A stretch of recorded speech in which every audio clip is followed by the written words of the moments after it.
The European Anti-Poverty Network and the Community Workers Co-op are holding a series of meetings and focus groups around the country to prepare people to participate in the Social Inclusion Forum, to discuss issues that are important to themselves, and also to see what recommendations they want to make to the government in terms of addressing poverty, social exclusion.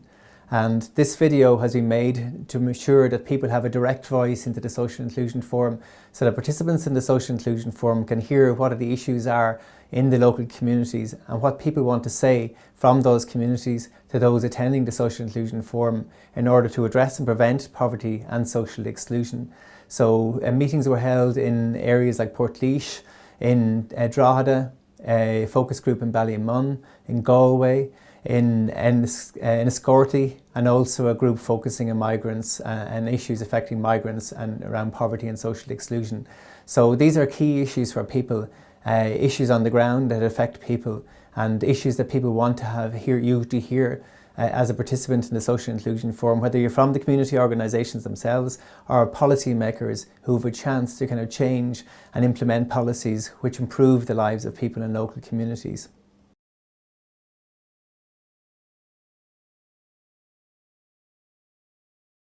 Job is a big issue, and I know that we've been told that we're kind of turning the corner. Maybe that is an expression that one shouldn't use at this stage, but at least things are getting better because the unemployment rate is kind of dropping, and then so that is good in one sense, but there is still a good number of people out there in the community that are looking for job. So job is a biggie. And in Liege here, what you discover is that, I mean, the greatest employer of labor here when the economy was on the high side were constructions. And the moment all that got depleted, so there are a lot of unemployed people, and that is still there, and that is still a big issue to address. Do you remember you used to get it in a docket? You used to get a payment docket, like an envelope. People were putting down addresses from Fox Rock, and they were getting it. You know what I mean? And just because that was a high class area. But what they're not realising is that's where the drugs are coming in from. You know what I mean? They're coming in from these high class areas where everything's supposed to be all nice and easy. And that's like they're poisoning our streets. You know what I mean? They're corrupting young people from the age of 7 to 30 odd. You know what I mean? And they think it's all right because they're in a higher class area. We're in a low class area, but guaranteed we have the same qualifications and the same determination and capabilities of them high class areas. Just because we're from a lower class area that has a different name and has a reputation, there's brilliant people in this area. People are still motivated to gain employment and to address their issues and increase their income, but there are a lot of barriers in their way. They can't even go anywhere to print off job applications or to search on the internet for job applications. They can't afford to have internet.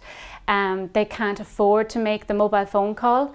So maybe some sort of system could be put in place where people would be able to go to a centre that would allow them to print off this information for free, would allow them to make phone calls for free for job applications, and help them prepare CVs, print off CVs and post CVs for free. With the Youth Guarantee Scheme, that the one negative thing about it would have been there was no follow-ups with the young people that they dealt with when it was piloted off. And then when they came for a meeting with us, they only wanted to know the positives. They didn't want to know any of the downfalls or how could they improve it. Well, I've been doing volunteering in my local community centre since I was 13 years of age. I'm 21 now, so that's about 8 years. And the impact that's had on my life is unbelievable. It's magnificent, like just the things that I've accomplished and achieved that I never thought I would have been able to. So now I can have that impact on the younger youths that's coming up. So it's not all negativity that they're seeing. They're seeing decent people doing decent things. You're building relationships as in trust, honesty. They can come and open up. They're learning their personalities in these youth centres. They're building friendships. They're finding out what interests they have, because it's not only like we do outdoor things, we do indoor things, we do team building, we do like different courses and stuff, and it's all negativity, it's all positivity. And everything about it is like if you have an impact on one person, that one person will have an impact on another. An issue for me would be social housing. I was taken off the housing list, you know, because I was told I was adequately housed. Now, in a res accommodation, I'm dependent on my landlord to keep me there, you know, but I'm not guaranteed that he's not going to sell up in the morning or the banks are going to repossess his property, and I'm not going to guarantee that. So if I lose my accommodation where I am now, and I have to go back on the list again, the years that I've spent on the housing list in the first place will be wiped clean. I'd be on the bottom of the list. We are having a very major issue at the moment, which is the lack of accommodation and the rent allowance. We have many clients coming in desperate because they're about to be made homeless through mortgage repossessions and all of that. It's even more upsetting to them because they don't know where they're going. They now know that there is nowhere to rent. There is nowhere to rent in Portlaoise or any of the surrounding areas at the moment, and we know that from the auctioneers. So where do they go? It's a more frightening aspect than it was before. Usually they come in very frightened, worried that they're going to be left by the side of the road. It's not going to be too far from that truth. The problems mostly with travellers and traveller homelessness is there isn't supports there that reflect the community themselves. For example, we find that there still is a deep-seated mistrust between travellers and state agencies like county councils. And we find that travellers are reluctant to go and look for the support from Offaly County Council in relation to homelessness.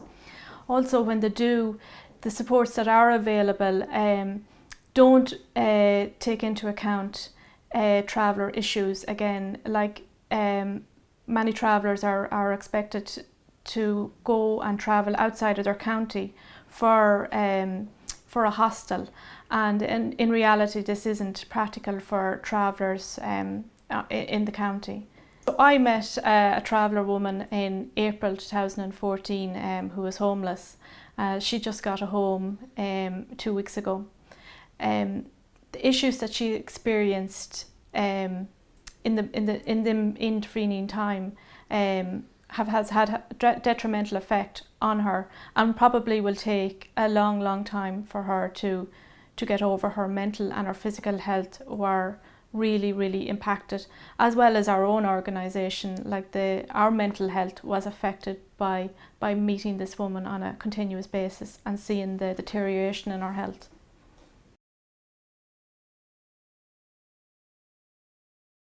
I think it's very important to bring diversity in public services and civil services, because people would build up a trust relationship with them, and once that trust is built up, I think many things will resolve.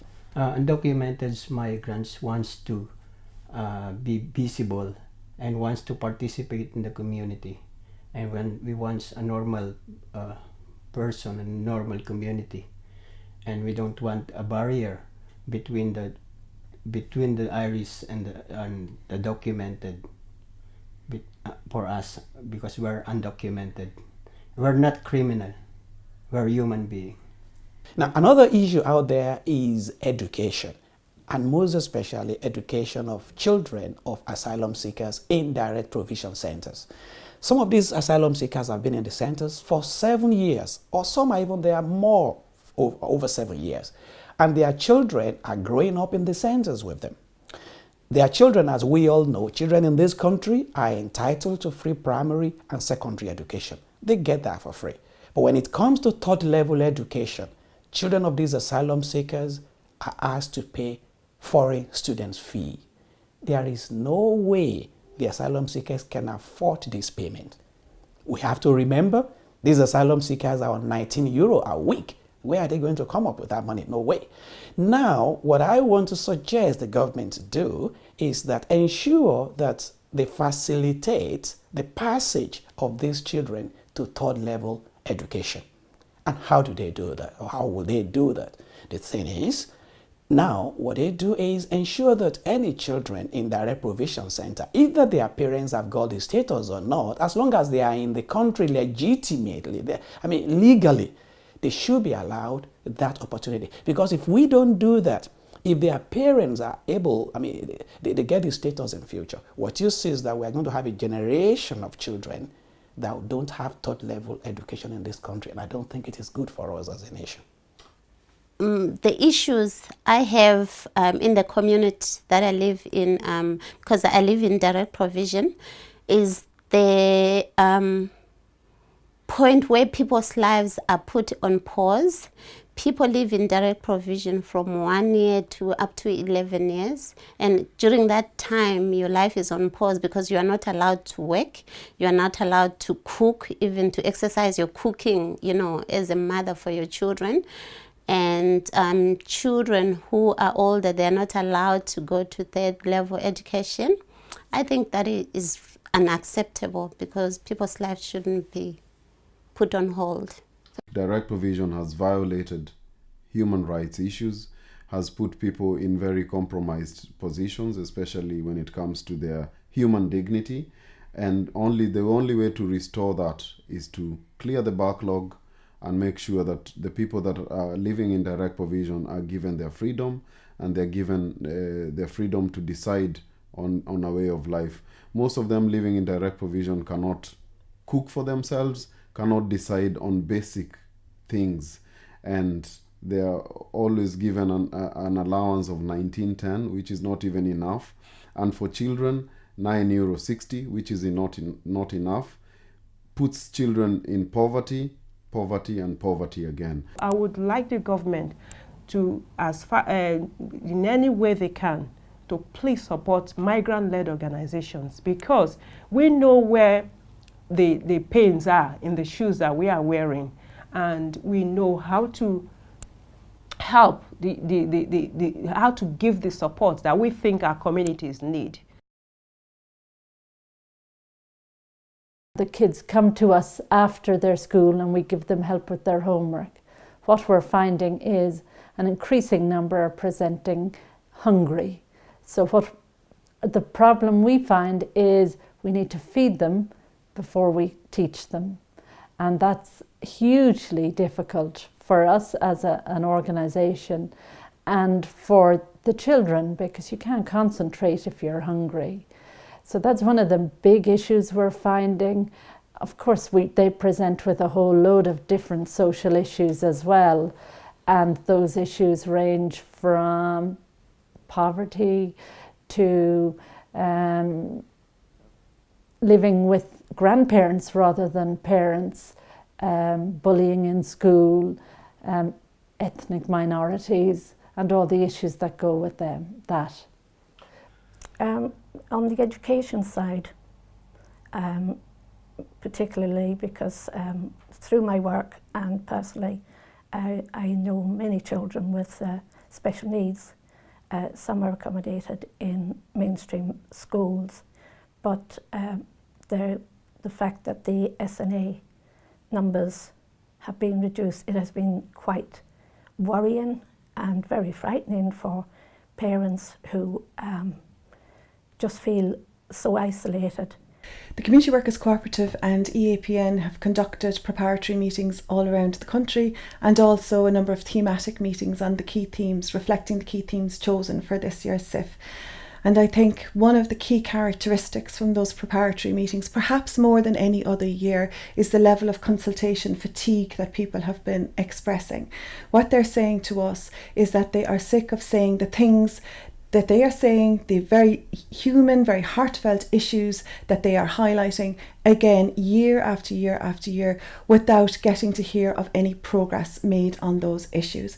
And what they're saying to us is it's too much. They're saying to us, you know, we are giving of our time, we are highlighting the issues. These are issues that affect us, they affect our lives. And we say this to policymakers. We have been saying this at the Social Inclusion Forum for a number of different years, and yet we never get to hear of progress. And I think that the Social Inclusion Forum may be in danger of becoming a talking shop unless real progress is made on the issues that are highlighted year after year.